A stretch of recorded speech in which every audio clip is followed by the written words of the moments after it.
Hello. These videos are, especially now in November, something of a challenge.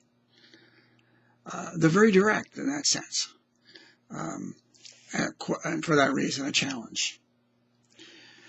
And they can be quite harsh, likewise challenging. This first reading from the second book of Maccabees certainly is harsh. Political power foreign to the Jews comes into power over Judea, over all of the Jewish lands, Hebrew lands. And they feel that they are enlightened. They're bringing in the new ways, Hellenistic ways. And they want people to stop being not just old-fashioned, but as far as they're concerned, primitive in following any primitive beliefs, such as from their point of view, the Hebrew beliefs.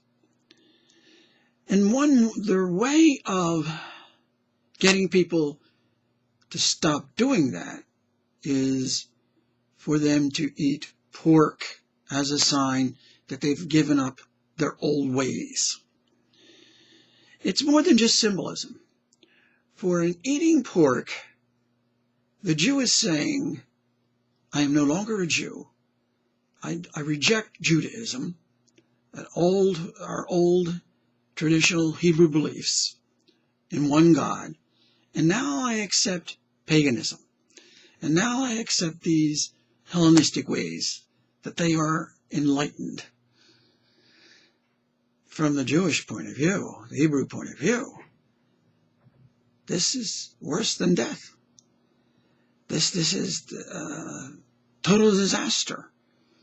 To reject the one true God and to show it by eating pork, which is more than just simply symbolic. It is a physical rejection of God from their point of view. Is a horror. And it's much better to suffer and to suffer a terrible death than to give up their belief in the one true God and that one true God's ways, his laws and his ways. And so it's with this background that we read this first reading on the 32nd Sunday. That second paragraph, he says, you are driving us, one of the Maccabees says, you are depriving us of this present life. But the King of the world will raise us up to live again forever. For it is for his laws that we are dying.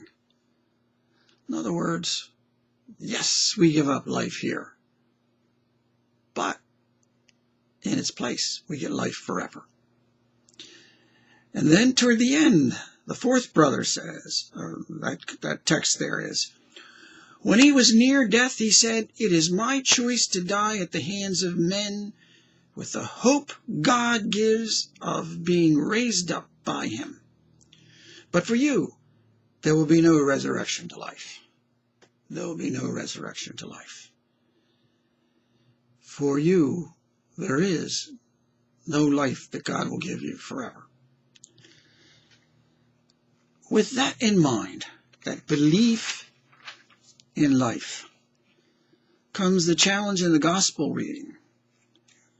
The reading that's taken from Luke chapter 20, verses 27 to 38. Some Sadducees, those who deny there is no resurrection, who were Hebrews who did not believe that there was life after death. They believed in being true to God's law, but they didn't believe there's going to be life after death.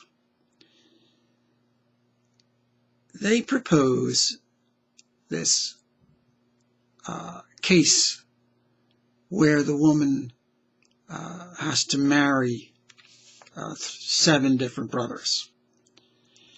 And they feel that we've got poor Jesus in a trap and he's not going to be able to get out of it.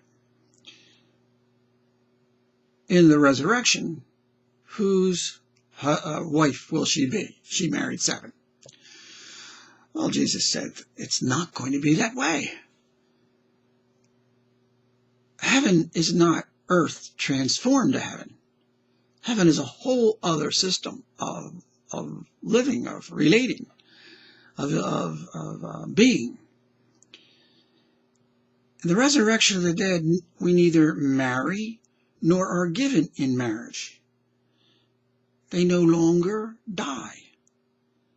For we are like angels. We are the children of God, because we are the ones who will rise. Children of God, now living according to God's system, not the earth's way of living. And he says, in order to prove it, he goes back to the Old Testament and he says, Moses called out, Lord, the God, said the God of Abraham, the God of Isaac, and the God of Jacob.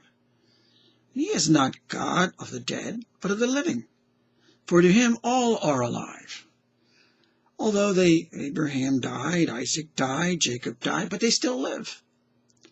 Consequently, he's showing that even in the Old Testament, they believed and assumed life after death.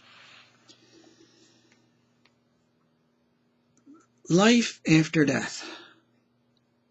That's the big theme of November. And November is in the church calendar the end of the year. So we need to think about death. Secondly, life after death. And death is simply a transition from this world to the next, not from this world into non-existence. We don't believe in non-existence. We believe life continues for the good and for the bad. Those who are faithful, that's the issue. To remain faithful to the Lord. And that comes up in the second reading once again, as it was in the first reading. Second reading is second letter of St. Paul to the Thessalonians. There's a struggle in this world, the background of the second reading. Otherwise, why do we need to be strengthened? Why do we need to be encouraged? Well, we need to be encouraged. We need to be strengthened because the forces of this earth are challenging our beliefs. The forces of this earth are saying to us, don't be faithful to your beliefs.